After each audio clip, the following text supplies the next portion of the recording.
महाभारत में द्रौपदी के चीरहरण की कहानी मिलती है और कहानियों में भी बहुत ज़्यादा इसको दिखाया जाता है। महाभारत में थोड़ा ज़्यादा तफसील से ये बात आई है, बाकी और भी किताबों के अंदर इशारा थोड़ा मोड़ा मिलता है। लेकिन अगर आप देखें तो ये कहानी जो है बहुत हद तक झूठ, बिल्कुल झूठ मतलब जो है, वैसे तो है ही, लेकिन किताब के हिसाब से भी देखें तो ये बहुत हद तक झूठी नज़र आती है। ये समझ से बाहर बात है। देखें, थोड़ी सी कहानी सुन लें आप, ये किस तरह से होता है, ये चीज़ कैसे होती है। तो कहानी कुछ ये है कि इनके जो धर्मराज हैं और फिर इनको एक धर्म की सूरत बताई जाती है। धर्मराज का मतलब ये है कि जो धर्म पर चलने वाला हो। वैसे तो ये देवता ही हैं इनके लिए, और देखेंगे आप बहुत ऊपर से ये बात आ रही है। ये सभा पर्व है और सभा पर्व का देख लें कि 64 अध्याय 64 है, 60 से ये बात आ जाती है। इसमें जुआ वगैरह खेलने की बात है। तो जुआ में ऊपर देखेंगे बहुत कुछ हारते हैं, ये बहुत सारी चीज़ों का जिक्र है। तो उसी में आप देखें तो बहुत ऊपर से आई है ये कहानी, पर हम थोड़ा सा ये दिखाते हैं, आपको इशारा करते हैं, बात समझ में आ जाएगी।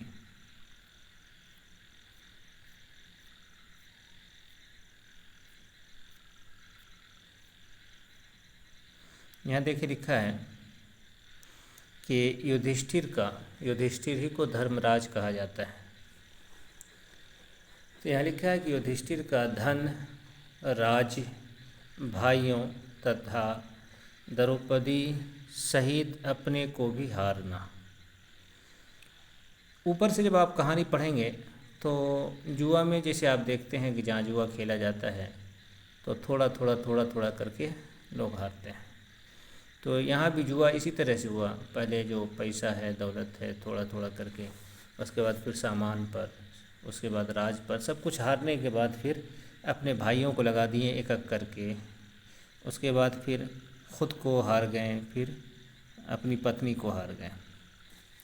अब कोई आदमी समझ सकता है कि जो एक आदमी इतना बड़ा, अगर आप फिर कहानी पढ़ेंगे ना तो एक चीज़ और नज़र आएगी कि जैसे जुआ चल रहा है, खेल शुरू हो रहा है तो सैकड़ों मरतबा पासा फेंका जाता है और हर मरतबा जो है, जो कहानी बताती है कि हर मरतबा मुखालिफ ही जीतता है। एक मरतबा भी ये नहीं जीत पाता, फिर भी इसको जुआ खेलने का शौक़ है। अब ज़रा तसव्वुर करें कि एक आदमी जिसको जुआ खेलने नहीं आता है तो फिर वो जुआ खेलने गया क्यों? अगर गया तो चलो थोड़ा मोड़ा हार करके उसको महसूस हो जाता है कि भाई हम जीतने वाले नहीं हैं, तो फिर वो लौट के चला आता है। अगर जुआ खेलने आता है तो फिर एक मरतबा अगर वो 1000 बार जीता तो कम से कम 2-3 बार इसको भी जीत लेना चाहिए। तो एक अलग सी कहानी है, आप पढ़ेंगे तो हंसी भी आएगी और साफ जाहिर होगा कि किस तरह से ब्राह्मणों ने इन कहानियों के ज़रिए से बेवकूफ़ बनाया है। और फिर जो है ये धर्मराज हैं, धर्म के जानने वाले हैं, जुआ खेलते हैं, जुआ में धीरे धीरे सब हार जाते हैं और इतना हार जाते हैं कि फिर ख़ुद को भी हार जाते हैं, बीवी को भी हार जाते हैं। तो ये है धर्मराज। अब देखिए, मैं एक कहानी आगे दिखाऊंगा। मैं असल में वो कहानी जो आपको दिखाना चाहता हूँ वो है, और जो बात बताना चाहता हूँ वो है कि ये जो जुआ खेला जा रहा है और ये जो पत्नी को जो हारे हैं द्रौपदी को, तो उस वक्त ये बात कोई बताएगा नहीं। कहानी भी इस तरह से दिखाया गया है महाभारत के अंदर, जितनी भी लोग बनाए हैं महाभारत को, उसमें इसी चीज़ को दिखाया गया है। लेकिन असल में क्या है कि जब द्रौपदी की शादी होती है, द्रौपदी की शादी कहते हैं, जब द्रौपदी के साथ ये होता है, उसका कपड़ा खोला जाता है, तो उस वक्त उसकी उम्र लगभग 100 साल के आसपास होगी, बल्कि उसके बच्चे मान लें कि एकदम जवान हो चुके, जवान क्या कि बूढ़े हो गए होंगे बच्चे। उतनी उम्र के अंदर फिर इस तरह की बातें आप ज़रा देखें। और एक बात और, ये जो धर्मराज है वो अपनी पत्नी के बारे में, खूबसूरती के बारे में क्या कुछ बता रहा है, तो वो सब चीज़ें आपको मैं दिखाता चलूँ। अब देखें ये जहाँ पर कहानी आ रही है, यहाँ पे अगर आप देखें तो हालांकि कहानी के अंदर नहीं दिखाया है और नहीं बताया है, वरना शायद कि आगे भी कहीं पे नहीं होगा। नहीं तो द्रौपदी जो है, इसके बेटा तो दूर की बात, पोते की भी शादी हो चुकी होगी। जैसा कि कृष्ण जी के बारे में, अगर आप कृष्ण को देखें और इसी तरह से इसको देखें, तो दोनों लगभग सेम उम्र के ही हैं। जो ये पांडव हैं, अच्छी तरह से वहाँ जो कृष्ण जी हैं, ज़्यादा उम्र का फ़र्क नहीं है। बावजूद इसके देखें तो आप कृष्ण जी के यहाँ तक पहुँचते पहुँचते, जहाँ पे ये कहानी चल रही है, वहाँ तक पहुँचते पहुँचते कृष्ण जी के पोते की भी शादी हो चुकी थी।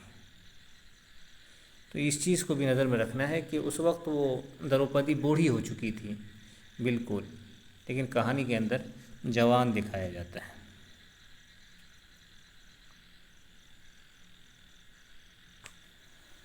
तो हम यहाँ देखें कि धीरे धीरे धीरे धीरे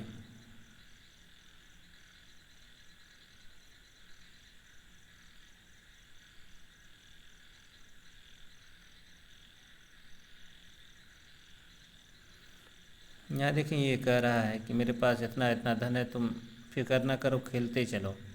और वो खेलता जाता है, ये हारते जाते हैं और वो मुखालिफ जीतता जाता है।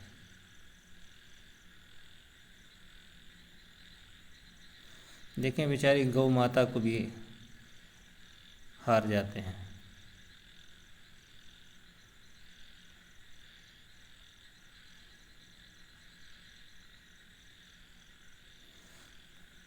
और मैं थोड़ा सा एक चीज़ दिखाता हूँ आपको, बड़ी मज़ेदार चीज़ है।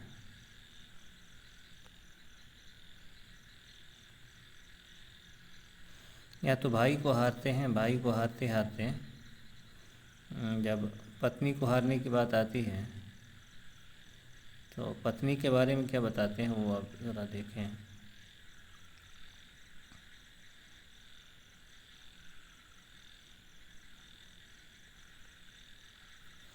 यहाँ से आप देखें,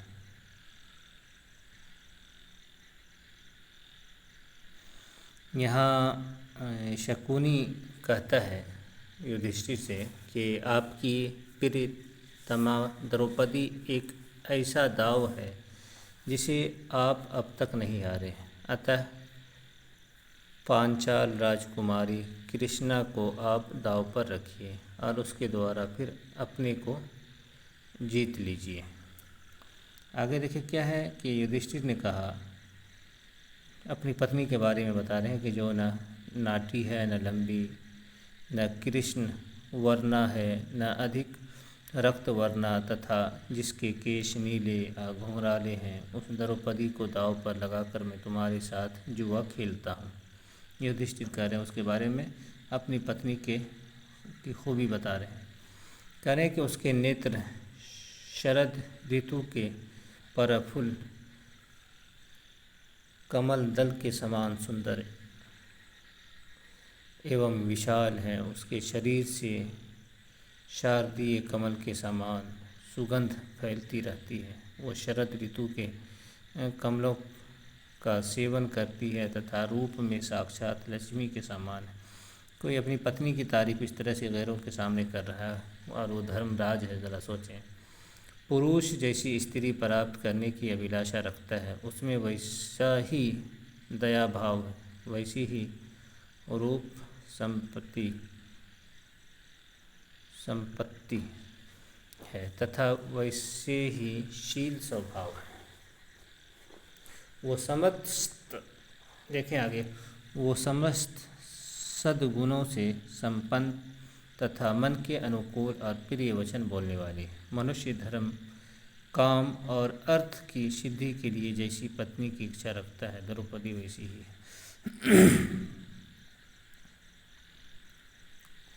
आगे है कि वो गवालों और भेड़ों के चरवाहों से भी पीछे सोती और सबसे पहले जागती है। कौन सा कार्य हुआ और कौन सा नहीं हुआ, इन सब की वो जानकारी रखती है। अब देखें क्या है, उसका सवेद बिंदुओं से विभूषित मुख कमल के समान सुंदर और मल्लिका के समान सुगंधित है। उसका माध्य भाग यानी दरमियानी हिस्सा वेदी के समान कृच्छ दिखाई देता है। उसके सिर के केश बड़े बड़े हैं, मुख और ओष्ठ अरुण वर्ण के हैं तथा उसके अंगों में अधिक रोम वालियाँ नहीं है। तो देखें, सब कुछ अंदर की बात बता रहे हैं अपनी पत्नी के।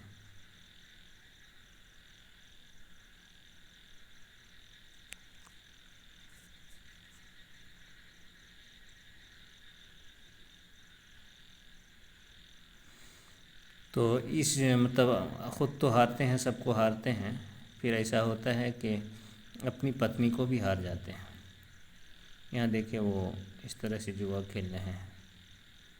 यहाँ देखें, पत्नी को अंदर बाल पकड़ के लाया जाता है। तो इस तरह की बात है। हालांकि इस कहानी के अंदर भी देखें, जवान ही दिखाया गया है। देख रहे हैं, बिल्कुल बच्ची दिखाई गई है, जबकि ये अगर जोड़ा जाए, उम्र देखी जाए तो 90 साल, 80 से 90 साल तो यूँ ही बन जाती है। अब इनके जो बड़े लड़के होंगे, जैसे कि पीछे से कहानी आ रही है, तो बड़े लड़के की उम्र कम से कम 70 साल होनी चाहिए। तो 20 साल अगर ये बड़ी हों तब भी 90 साल हो जाता है।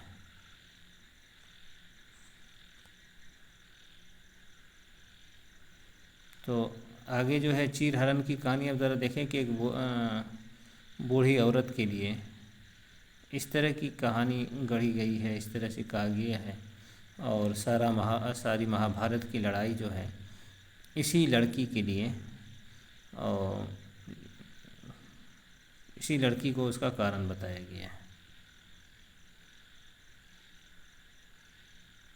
तो आगे आप पूरी कहानी पढ़ेंगे तो यही बात आई है।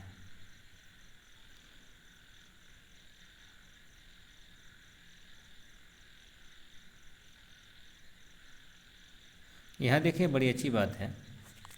यहाँ लिखा है कि पांचाली आओ आओ, तुम जुए में जीती जा चुकी हो। कृष्ण ने अब लज्जा छोड़कर दुर्योधन की ओर देखो।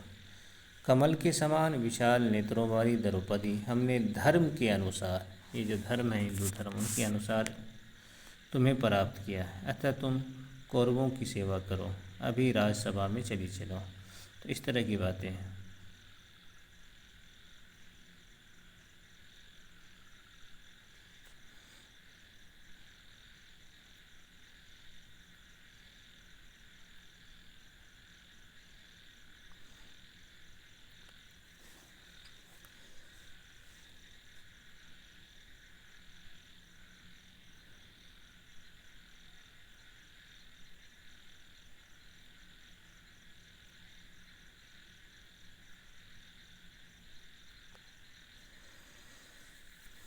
यहाँ पे एक उर्दू तर्जुमे के अंदर जब द्रौपदी आती है तो उस वक्त जब इस तरह से लाया जाता है तो वो कहती है कि कभी सूरज ने भी हमारे चेहरे को नहीं देखा, आज इस तरह से लाई जा रही हूँ कि सारे लोग मेरे चेहरे को देख रहे हैं। तो इस तरह की बात है।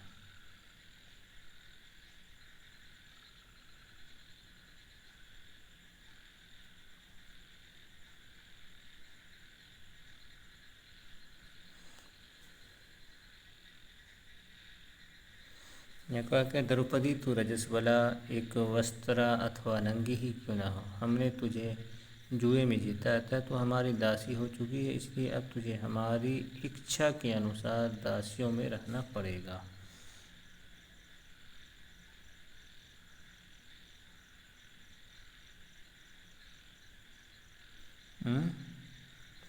यहाँ लिखा है कि जन्मेजय उस समय द्रौपदी के केश बिखर गए थे, बाल खुल गए थे,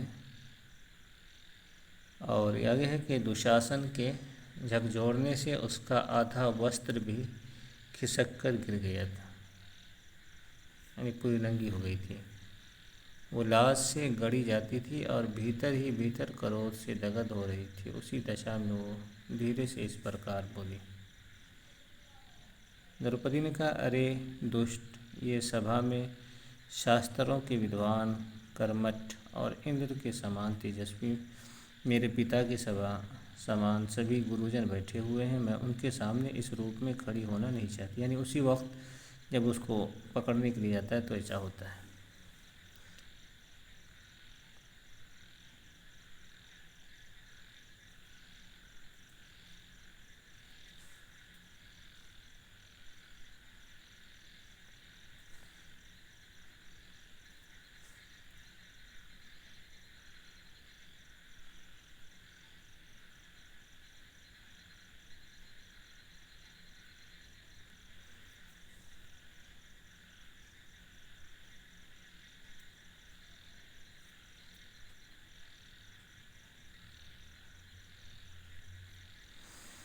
तो इस तरह की कहानी चल रही है।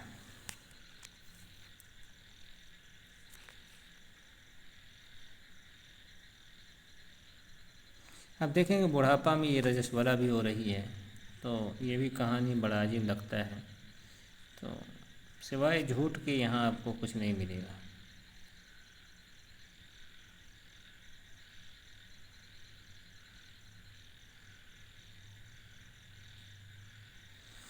तो पढ़ें, आप देखें, बड़ी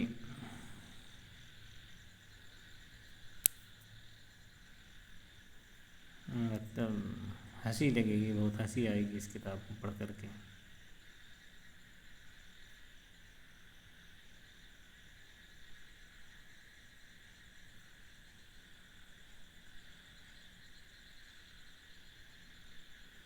यहाँ देखिए क्या लिखा है कि धर्मराज के बारे में लिख रहे हैं, वो युधिष्ठिर के बारे में, कि पृथ्वी वो क्या कहते हैं कि इस सारी पृथ्वी को त्याग सकते हैं किंतु धर्म को नहीं छोड़ सकते।